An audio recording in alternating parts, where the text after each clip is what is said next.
we've always kind of been in the big data business. It was just kind of what was the state of the data that we had to work with.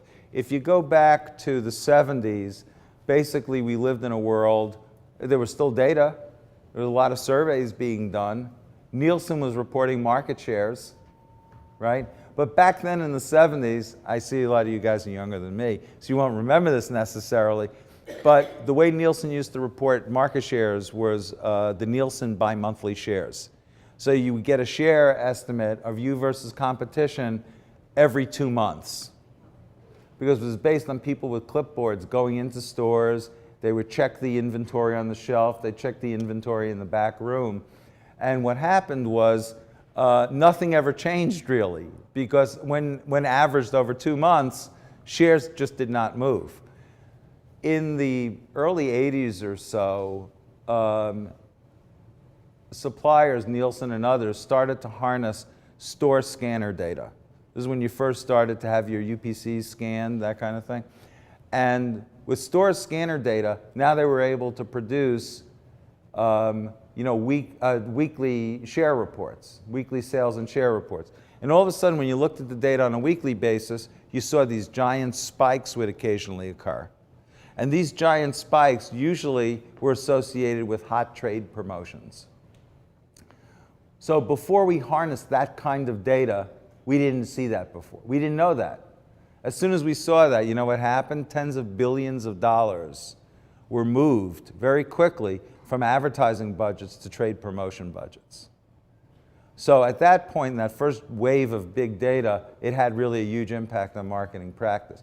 The next big wave, I would call the next big wave, really occurred when we saw the advent in the early 90s of frequent shopper data. And what happened with frequent shopper data is people who were expert at setting up those systems and analyzing these gigantic databases were able to forensically, like a CSI episode, they were able to forensically infer a lot about you based upon your purchasing patterns. So they were able to tell, for example, did you have a newborn in the house? Because obviously the basket of what you buy is quite different if you have a newborn, versus not. And they were able to use that as their source of insights without ever asking a question in a survey.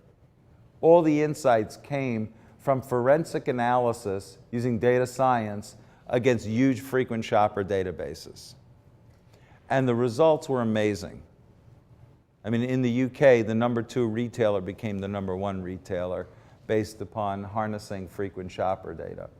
So if you think about it, before, and so now we're in this next generation, where now we have digital data, we have social data, we have these new data streams that are out there naturally. They occur in the wild. They just occur based upon people's normal behaviors in digital life, and they occur to us as a byproduct of the way the web measures itself, the way web analytics work, and the way advertising works when it's served up digitally, the way display advertising works. So all of this data is kind of out there for the harvesting, and we need to kind of learn, how to do that. So, if you think about, and this is the part where I wanted to kind of get you guys to interact a little bit with this. If you think about a process where, you went to a store, you bought stuff, so now you're consuming it. And as you're consuming it, you deplete it. And then as you deplete, you start to think about your next shopping trip. And then you start planning that trip, and then you actually go to the store and you buy whatever you buy. So there's the shopping transaction phase of all of that. If you think about that, right, what are the signs? So it used to be the only way to get any visibility into that was through surveys. Right? But now there's all this digital and social data. So if you think about that, what insights, what data streams exist as insight into, say, the consumption phase? So as somebody's consuming what they bought and they're depleting, what are some of the signs that exist in digital and social data that this process is going on that might have marketing value? Volume of mentions and the type of mentions that occur. So usually if you think about behavior of those that are socially active, there's certain catchphrases or language that they use as they're consuming product, whether it's watching TV, they're running low on, I don't know, baby formula, what have you. That's at least one avenue approach, so minding that those social conversations. Right.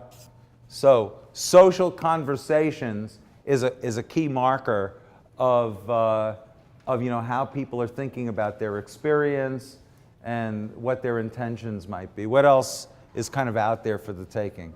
What else is kind of an interesting data stream? Cookie data. So usually you can, if there's a smart, consumer goods manufacturer, what have you, and they can tag which phase of the cycle they're on.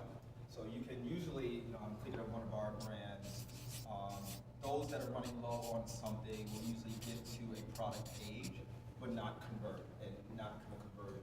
So you can assume that they may be price shopping, for example, or just seeing what the current rates are for that year. So now what's happening is that now we have a model that's starting to develop where we see that people's actual shopping behaviors are starting to manifest in just the natural way that people live. What else, what other data stream might you look at to kind of see what's going on during a consumption phase? Yeah? Would memberships be a good indicator? Yeah, exactly. So for example, so what she said is memberships. So in other words, so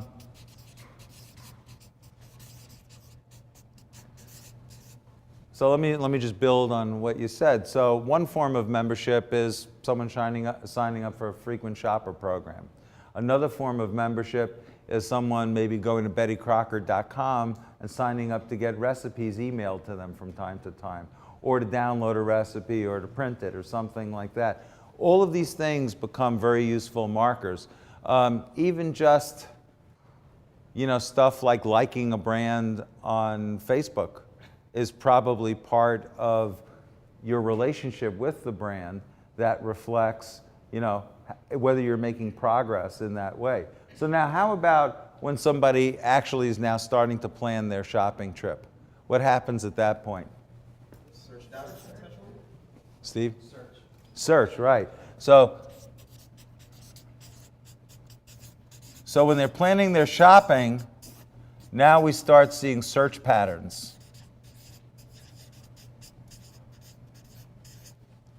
So we'll be able to look at certain terms that people are using. We'll be able to do an analysis of trademarks that they're searching for, that type of thing.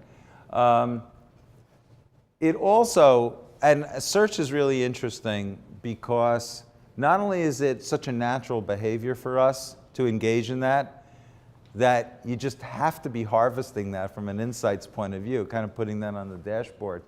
Not only is that the case, but it also is a marketing call to action.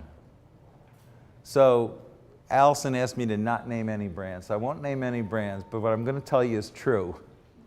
There's a certain product category defined by one word, and when you enter that word in Google, the number 2 brand does not show up on the first page of search results.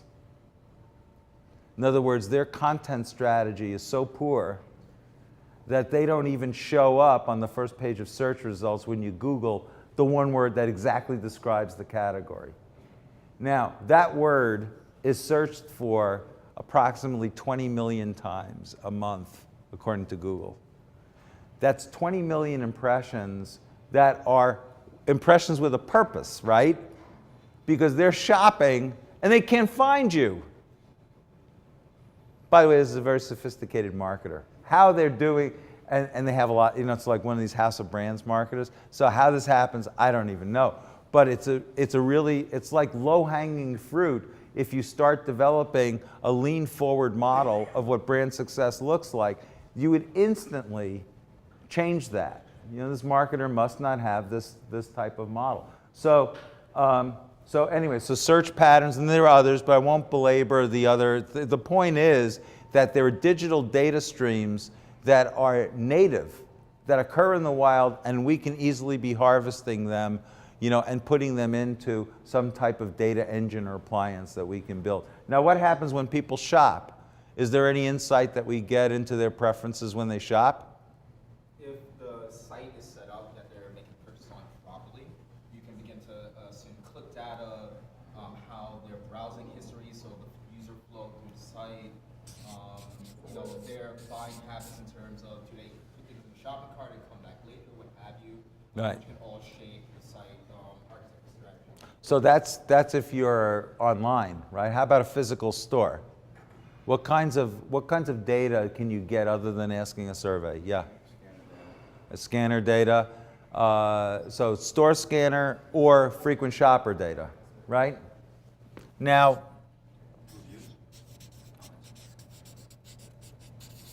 that's an interesting point. Reviews, comments. So if you go to like an Amazon or soap.com or whatever, you actually see a lot of reviews of given brands. Those probably occur up in the consumption. Well, this is obviously a loop. So that occurs in the consumption phase.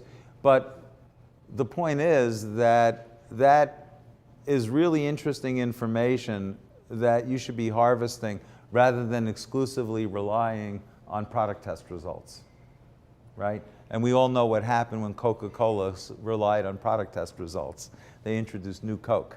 So it shows how valuable, you know, product testing can be sometimes. But the